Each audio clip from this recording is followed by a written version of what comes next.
Thank you for taking time out of your day to join yet another webinar, this time on B2C cross-channel experiences.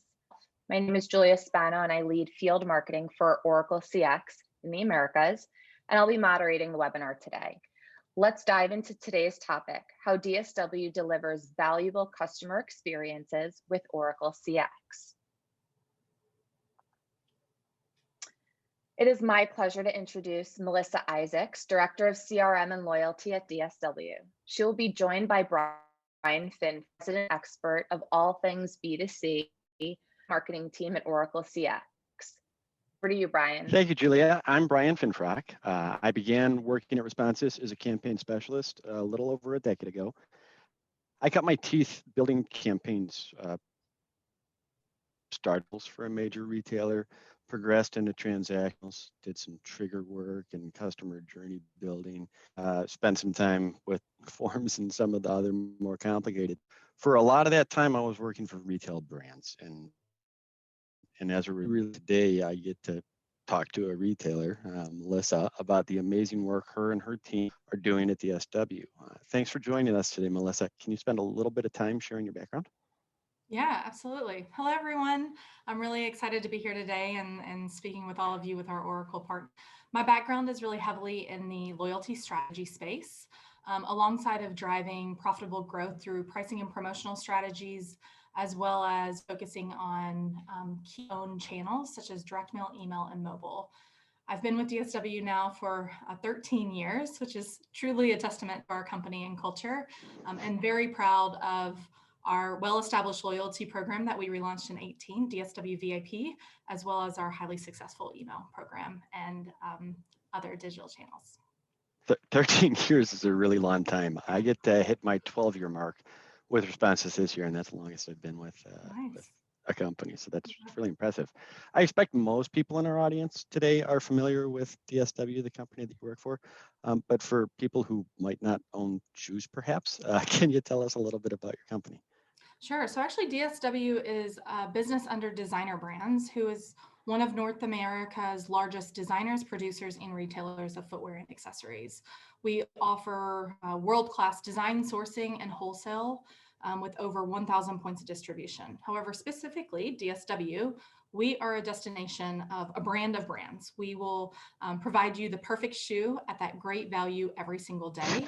And we, again, are enriched with customer data, all tying back to our loyalty member, have over 30 million in our program. That's quite a few. I think everybody in our audience knows a little bit something about each of us now, so perhaps we can take a moment to learn something of you. For the multitaskers in the audience, please take a quick moment to click back over and answer a poll question for us. What type of footwear are you wearing right now while we're on this webinar with you? I'm personally wearing sneakers. It's cold here in my basement, and the only way I can stay warm while I'm working is I'm wearing some sort of cozy shoe. How about you, Melissa? Fantastic. Nice and cozy. And can we see the results? Not surprisingly, most people are in slippers, and some people are primarily in socks. A few people are wearing some casuals or flats. That's fantastic. Okay, with that discovery, we can move on a little bit. It would be fair to say that I have a bias. I've built campaigns for retailers for years in Responsys, so of course I believe it's the best tool that a marketer can use to manage their campaigns. So it doesn't surprise me that your team at DSW is using Oracle Responsys, but can you tell the folks in our audience why it is that you guys chose Responsys? Yeah, absolutely. We've been an Oracle Responsys client now since 2015, and our partnership continues to grow and evolve. We at DSW are rooted in customer first thinking, and we really looked at Responsys to offer a platform that could truly execute cross-channel communications to ensure a seamless experience. We want to meet the customer where he or she so desires, and Oracle Responsys truly allows us to do that. But we are in fact a blend of what you would consider self-service and full service, probably more on that full service side. And it was extremely important for us to find the right platform, but also the right service team, because that is a critical function of how we drive our business. And most of the companies that I got to work with in my time on the campaign team were very similar to that. They all needed that nice mix between. Our discussion today is going to focus a lot on some of the challenges that marketers faced in the past calendar year. And before we dive into that, we wanted to throw one more question up here for the audience. We've listed a few of the really common disruptors that digital marketers cited over the course of the last year. Can you tell us what disrupted your digital marketing the most last year? Was it store closings or a shift in things that you had to do within your marketing campaigns? Did you have to increase your overall send because customers were actually interested in interacting more? Your reduction in budget, did you have to do a little bit more with a little bit less? Or perhaps you were working from home for the first time? I've been working from home for a long time and I kind of preferred it, but I'm curious if others did struggle with that. Let's see what the results on that one were.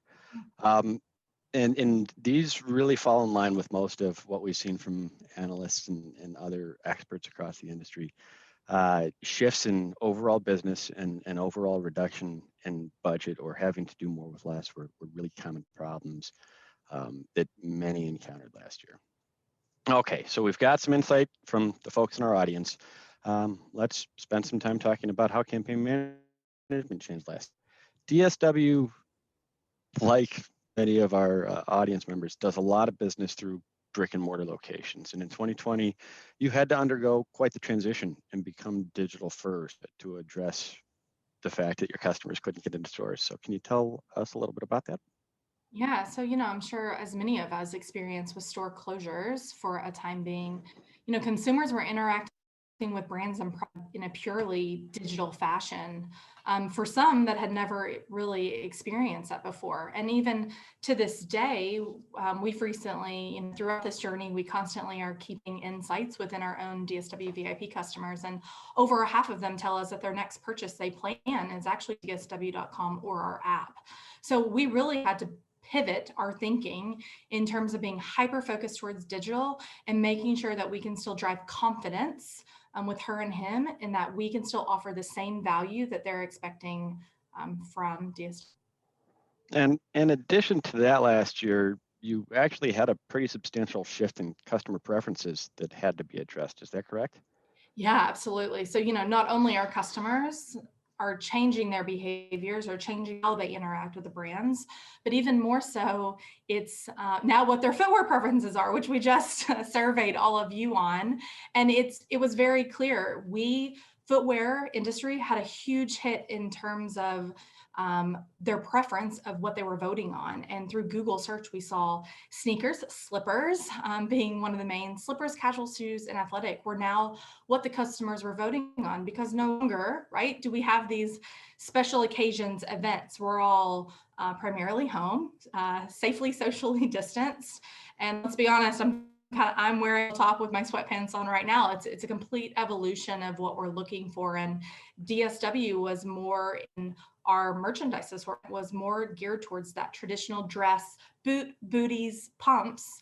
And we really had to act on our feet quickly, such I'm sure as many of you did as well.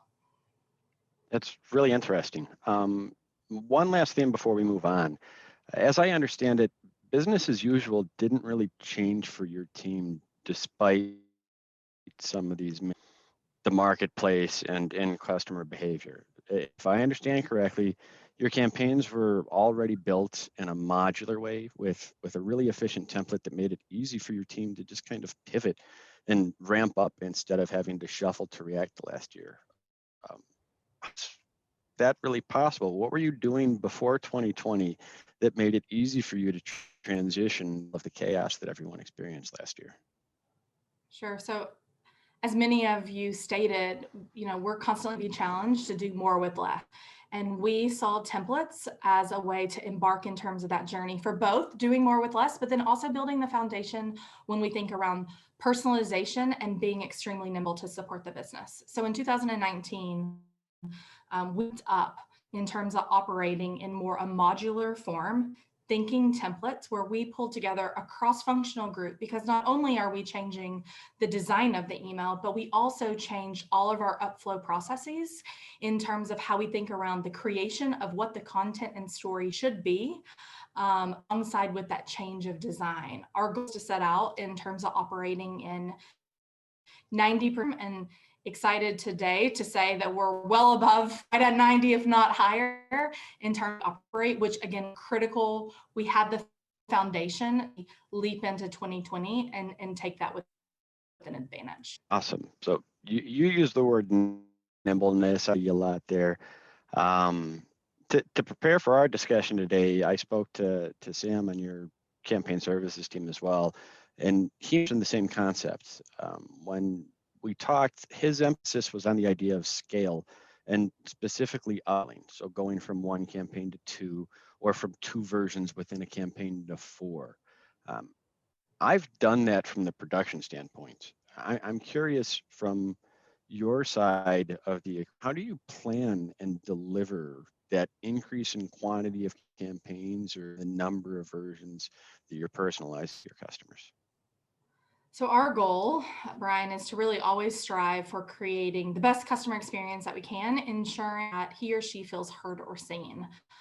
So we really take our data, segmentation, models, et cetera, and we're really thinking about it in terms of modular form, whether it's different versioning or different dynamic that we can help drive engagement within our customers. So we don't necessarily set out a goal for versioning, but we look at it from an off point. At what point does it make sense that we can version out the most that can give us the optimal demand and engagement without it overweighing in terms of the operational needs that are required for that. So very much that fine balance. And we are really, when we set out in terms of our storylines, in terms of what content works well, what content we know we are looking to tell, we try to make sure that we understand that data in terms of one-to-one personalization as well as segmentation to help, again, enhance all of those emails, which then gets you to the incremental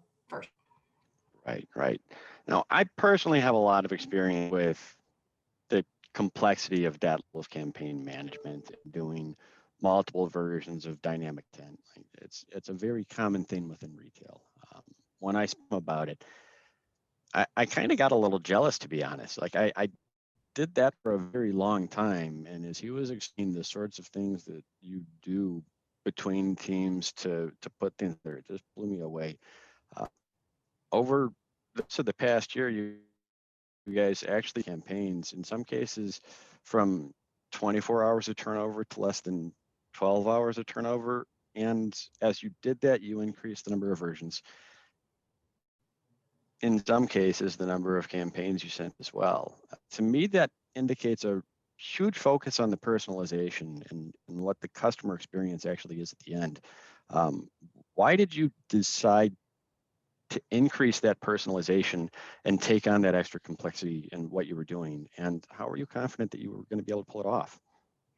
Yeah, so I would say, it's a fine balance. We needed to first ensure that business needs, I'm sure as many of us had to do multiple times throughout the week, to making sure that we adjusted as the business shifted in terms of our assortment strategy, our pricing and promotional strategy.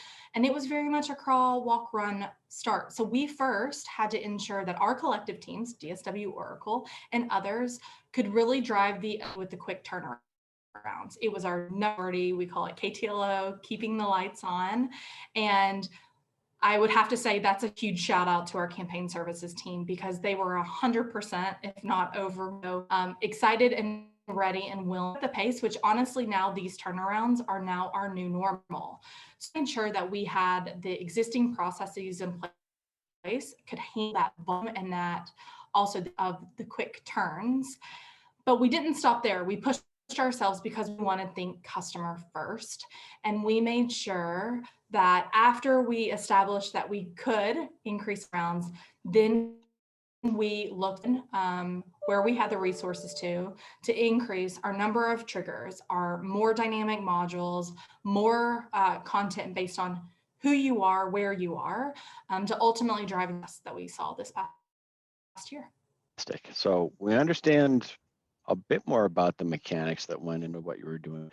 I want to spend a little bit of time talking about the tools that your teams use to make this work. You're using responses, and the capabilities within responses allow you to build these dynamic campaigns to launch as many as 4 promotional campaigns per day with, as I understand it, 4, 8, sometimes as many as 12 versions per campaigns.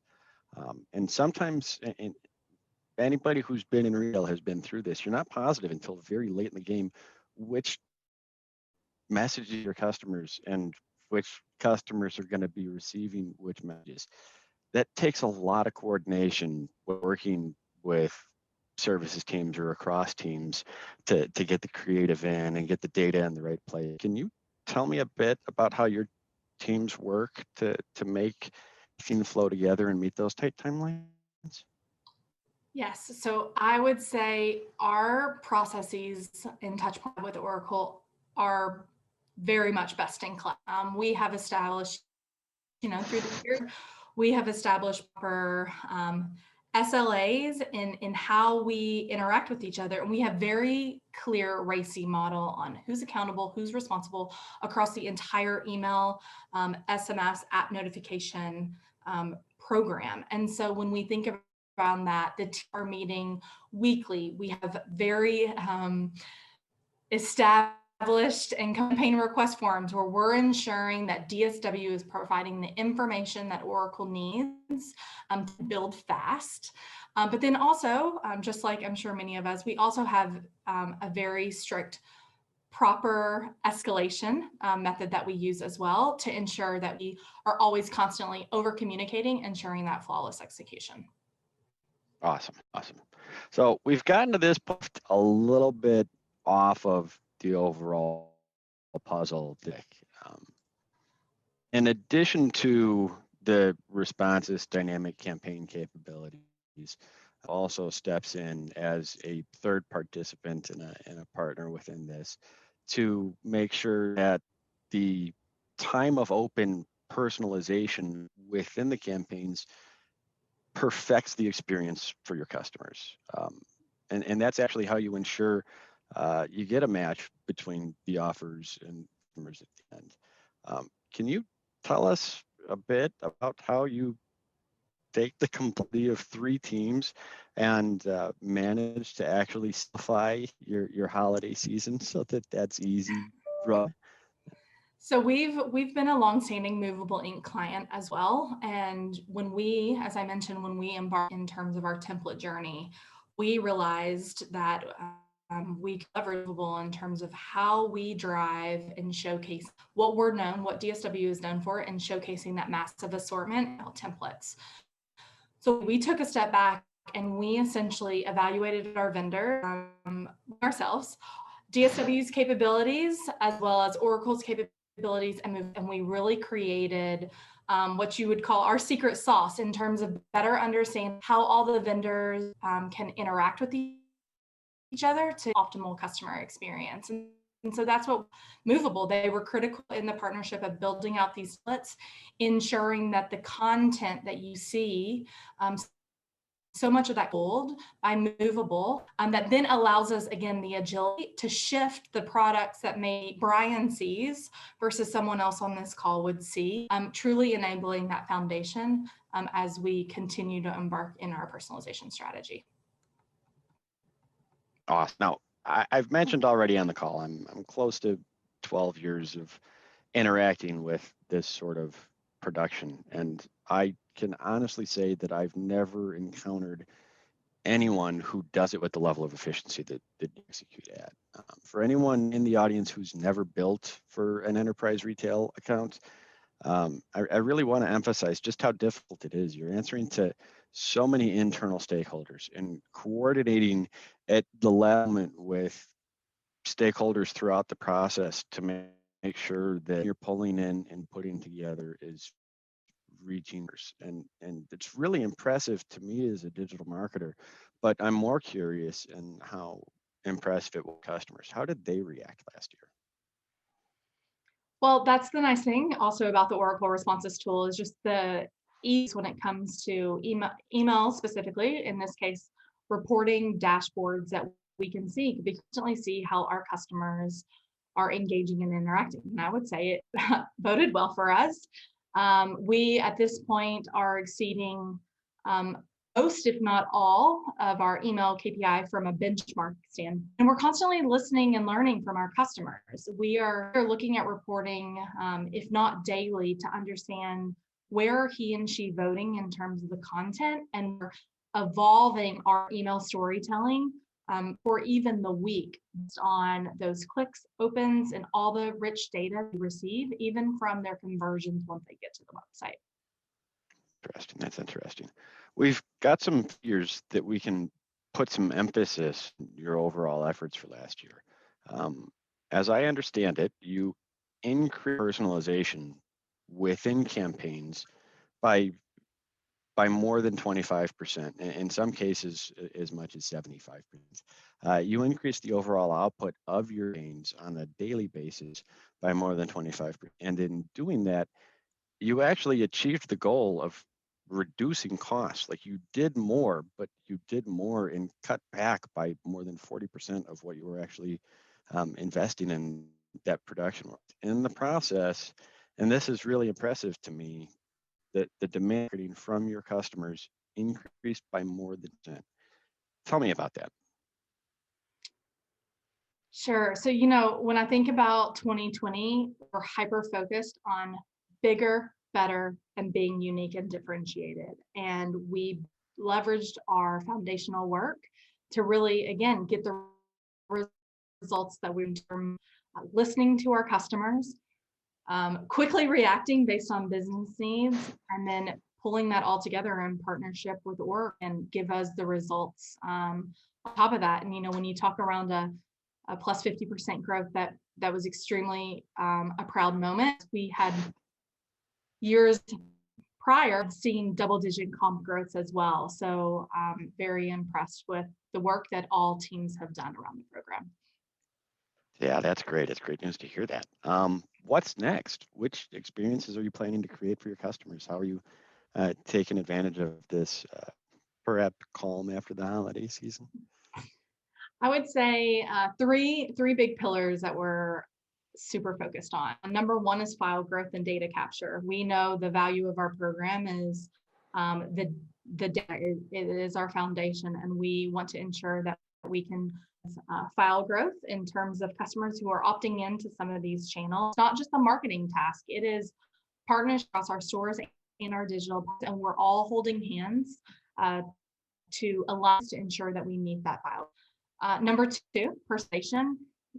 Personalization, I know as many of you know, it means something different to everyone, but it is not a project, it is a mindset. And we are hyper focused on creating a test and where we were constantly iterating and learning and how we think anywhere from segmentation all the way to that one-to-one experience. And then last is content optimization. There's opportunity there into what content we're showing, how it resonates with our company, and continuing to expand even in the test and learn with that regard as well. Yeah, personalization is a mindset. That's awesome. That concludes everything that we had prepared for today.